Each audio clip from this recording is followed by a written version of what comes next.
Hello everyone, कैसे हैं आप सब लोग? Well, my name is advocate Sanyog Vyas and I am a faculty of law. And today I'm going to tell you how to prepare economic and commercial laws of CS executive in only 10 days. Yes, in only 10 days. Well, ECL को मैं तीन categories में divide करूंगा, category A, category B and category C. Well, सबसे पहले category A which covers 45 to 60 marks and then category B which covers 15 to 25 marks and then category C जो 10 to 15 marks का syllabus cover करती है. तो sir, category one में क्या आता है? वेल, कैटेगरी वन यानी कि कैटेगरी ए में पहला टॉपिक है foreign exchange management act. Foreign exchange management act बहुत ही इंपॉर्टेंट टॉपिक है स्टूडेंट्स, और इस टॉपिक में से 8 to 10 मार्क्स का सिलेबस आराम से हर बार एग्जाम में कवर होता है. इस 8 to 10 मार्क्स में क्वेश्चन आ सकता है authorised person, current account transaction and capital account transaction. इसके अलावा मुझे ये भी लगता है कि एक एप्लीकेशन बेस्ड क्वेश्चन आ सकता है जिसमें कि वो तीनों शेड्यूल्स में से यानी कि शेड्यूल 1, शेड्यूल 2 एंड शेड्यूल 3 में से एक क्वेश्चन पूछ सकता है जिसमें से लिमिट का क्वेश्चन आ सकता है. उसके बाद फॉरेन एक्सचेंज मैनेजमेंट के बाद बात करते हैं फॉरेन कंट्रीब्यूशन रेगुलेशन एक्ट की. Well, foreign contribution regulation act वैसे तो बहुत छोटा है, लेकिन इस एक्ट में से जो क्वेश्चन आ सकता है वो क्वेश्चन हो सकता है who is not authorised to accept foreign contribution. यानी कि मुझे लगता है कि फॉरेन कंट्रीब्यूशन रेगुलेशन एक्ट से एक एप्लीकेशन बेस्ड क्वेश्चन आ सकता है. एफसीआरए के बाद आगे बात करते हैं कंज्यूमर प्रोटेक्शन एक्ट की. Well, consumer protection act is a very important topic, और कंज्यूमर प्रोटेक्शन एक्ट में से जो क्वेश्चन आ सकता है वो हो सकता है basic rights of a consumer. Basic right of a consumer का क्वेश्चन मुझे लगता है कि 4 to 5 मार्क का एक क्वेश्चन आ सकता है. इसके अलावा मुझे ऐसा भी लगता है कि एक केस स्टडी बेस्ड क्वेश्चन इस टॉपिक से पूछा जा सकता है. इसके अलावा contract of service, contract for service, ये क्वेश्चन मुझे लगता है कि कंज्यूमर प्रोटेक्शन एक्ट में से आ सकते हैं. और इसके अलावा इसी यूनिट का एक बहुत इंपॉर्टेंट टॉपिक है जिसका नाम है कॉम्पिटिशन एक्ट. कॉम्पिटिशन एक्ट में से एंटी कॉम्पिटिटिव एग्रीमेंट का क्वेश्चन यानी जो सेक्शन 3 में आता है उसका क्वेश्चन आ सकता है. इसके अलावा कार्टेल की डेफिनेशन आ सकती है, और इसके अलावा एब्यूज ऑफ डोमिनेंट पोजीशन का भी क्वेश्चन आ सकता है. कंपटीशन कमीशन की कंपोजिशन, कंपटीशन एडवोकेसी और कंपटीशन अपीलान ट्रिब्यूनल भी इस टॉपिक में से आ सकता है. कंज्यूमर कंपटीशन एक्ट के बाद एक कैटेगरी में जो एक बहुत इंपॉर्टेंट टॉपिक है उस टॉपिक का नाम है आर्बिट्रेशन. आर्बिट्रेशन में से जो मुझे टॉपिक बहुत इंपॉर्टेंट लगता है वो ये हो सकता है कि what are the grounds of setting aside of an award. इसके अलावा अवार्ड कितने तरह का होता है, that is interim award and final award, ये क्वेश्चन भी आर्बिट्रेशन एक्ट में से पूछा जा सकता है. और एक और डायरेक्ट क्वेश्चन जो इस टॉपिक से आ सकता है that is difference between arbitration and conciliation. Arbitration act के बाद में कैटेगरी ए में जो एक और इंपॉर्टेंट टॉपिक है that topic is IPR, intellectual property rights. Intellectual property right के टॉपिक में से जो कन्वेंशंस हुई हैं, जो इंटरनेशनल एग्रीमेंट्स हुए हैं, उनके ऊपर एक क्वेश्चन आ सकता है. इसके अलावा पेटेंट में से क्वेश्चन आ सकता है जैसे कि what can not be patented. Patent के अलावा जो क्वेश्चन आ सकता है वो क्वेश्चन आ सकता है ट्रेडमार्क में से.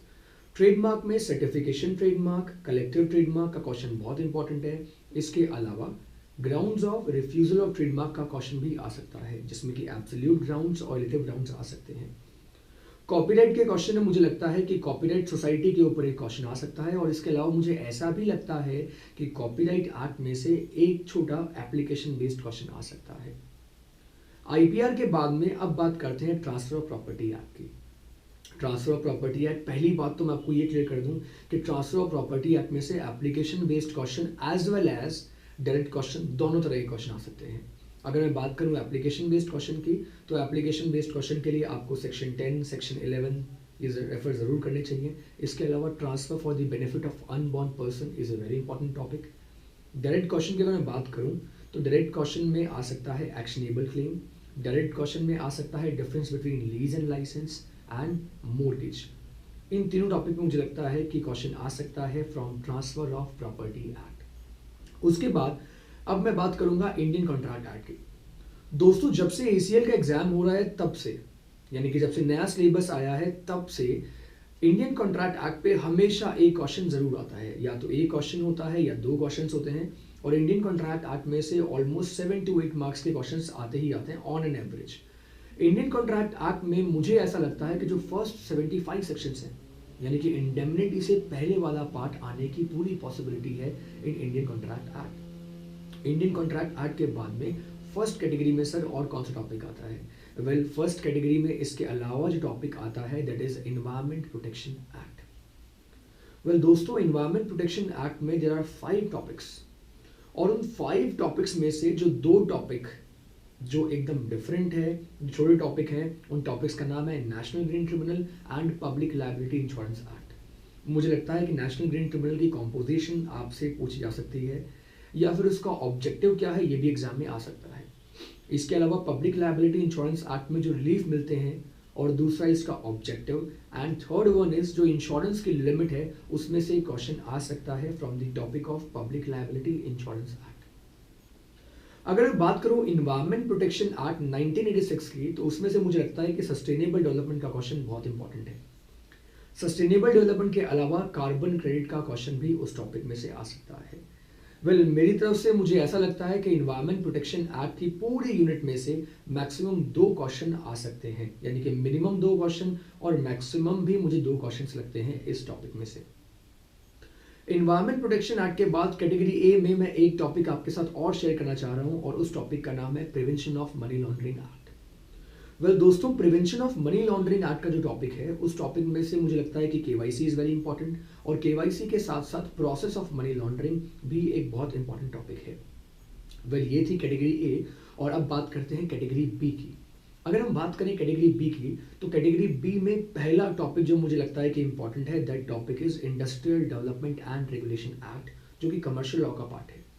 वेल, उस टॉपिक में मुझे लगता है कि LOI यानी कि letter of intent, industrial licence, industrial entrepreneur memorandum, यानी कि LOI, IL, IEM मुझे लगता है कि बहुत इंपॉर्टेंट टॉपिक है। इसके अलावा मुझे लगता है कि सेक्शन 15 और सेक्शन 18 में से क्वेश्चन भी इस टॉपिक में से कवर हो सकता है आपके एग्जाम में।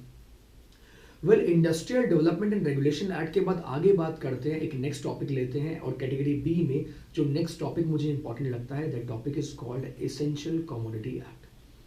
वेल, एसेंशियल कमोडिटी एक्ट मुझे लगता है कि एक क्वेश्चन एग्जाम में आपसे पूछा जा सकता है।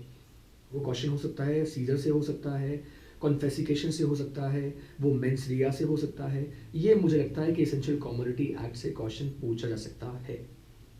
एसेंशियल कमोडिटी एक्ट के बाद मुझे लगता है कि कैटेगरी बी में इंडियन ट्रस्ट एक्ट और सोसाइटीज एक्ट में से भी क्वेश्चन आ सकता है। वेल, इंडियन ट्रस्ट एक्ट में से मुझे लगता है कि इलस्ट्रेशन बेस्ड क्वेश्चन आ सकता है, जिसमें कि आपको एक सिचुएशन गिवन होगी और आपसे पूछा जाएगा कि बताइए ट्रस्ट क्रिएट हुआ या नहीं हुआ। यानी कि मुझे ऐसा लगता है कि इंडियन ट्रस्ट एक्ट में से 3 मार्क का क्वेश्चन आ सकता है।